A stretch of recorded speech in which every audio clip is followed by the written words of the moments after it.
Hello everyone, thank you for joining us for another episode of Antonio's Movie Reviews. Today I have for you Heathers, a 1989 American black comedy teen film written by Daniel Waters and directed by Michael Lehmann. It stars Winona Ryder, Christian Slater, Shannen Doherty, Lisanne Falk, Kim Walker, and Penelope Milford. No, it'll give her shower nozzle masturbation material for weeks. You win $5 million from the Pulitzer sweepstakes, and the same day that big Ed guy gives you the check. This movie is a great high school satire that came out over 30 years ago. God, Veronica, drool much? You a Heather? No, I'm a Veronica. Who's that guy in the coat think he is, anyways? Bo Diddley? And what did your boyfriend say when you told him you're moving to Sherwood, Ohio? I'll repeat myself. No, but if you're nice, I'll let you buy me a slushie. This movie was definitely reckless. It puts mean girls to shame, that's for sure. I don't really like my friends. Yeah, I don't really like your friends either. Maybe it's time to take a vacation. Chandler thinks she's so cool taking Veronica to this whack frat party at Remington. Gee, Blake, I had a really nice... Save the speeches for Malcolm X. At this point, Veronica is pretty much tired of Chandler's tyranny, and her and JD are out to get her. Lick it up, baby. Lick it up. The Heathers are a popular high school group of girls named Heather. JD is basically an outsider, and he comes up with the solution to the problem. Heather Chandler is one bitch that deserves to die.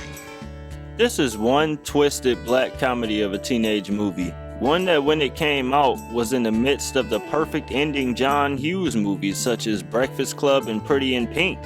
What Heathers gives us is something totally different though, that would never resonate with the people of today because of what's actually happened in these, the schools.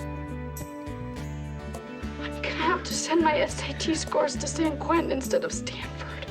I mean, you can do Heather's handwriting as well as your own, right? Now, I'm gonna pass this note around the class so you can all feel its pathetic beauty for yourself. Praise Jesus. Hallelujah. Even though I really love this movie, what it represents is a murderous student at a high school, and of course that has come to life since this movie came out in '89. Let's go get a slushie. That son of a bitch! The movie is based on social dynamics and has all the things that one would expect in that: bullying, suicide, eating disorders, you name it, drugs.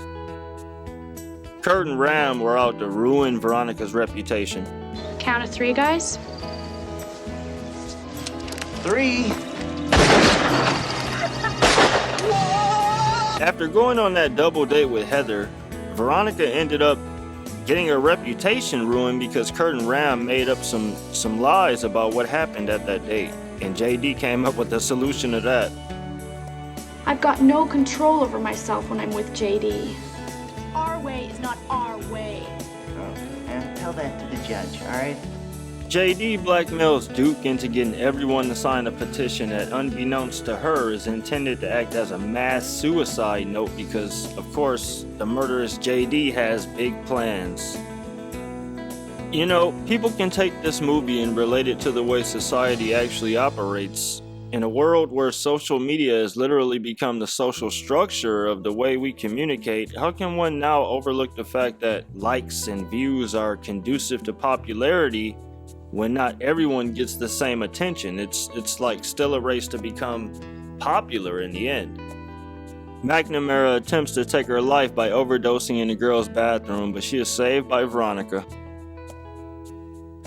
Why are you such a mega bitch? Because I can be. Veronica gets home and realizes her parents have received a visit from JD, who tries to blackmail her by showing the forged handwriting. Veronica has a terrible nightmare where JD murders Duke. Let's see how the son of a bitch reacts to a suicide he didn't perform himself. Veronica stages a suicide for JD, knowing he would come over, I guess. First, I was gonna try and get you back with my amazing petition. JD lets her know that he was gonna kill her.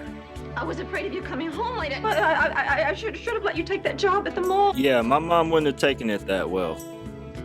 Hey, Mom. Why so tense? The difference between Heather's and teenage movies of today are basically if there's a movie where adolescents die, it's called a horror, never labeled as a comedy. The movie heroine of this movie is so appalled by the snobbish behavior of her friends that she decides to murder them and cover up their deaths as suicide. The thing about Veronica though is that she stayed with JD, Jason Dean, a play on James Dean, the rebel without a cause.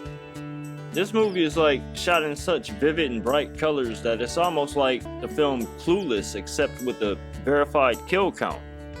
But despite the way that this review may sound, I really truly did love this movie. That's one thing that I want to reiterate. It's the way that it's like dark and cynical and everything is, the plot is just superb in my opinion.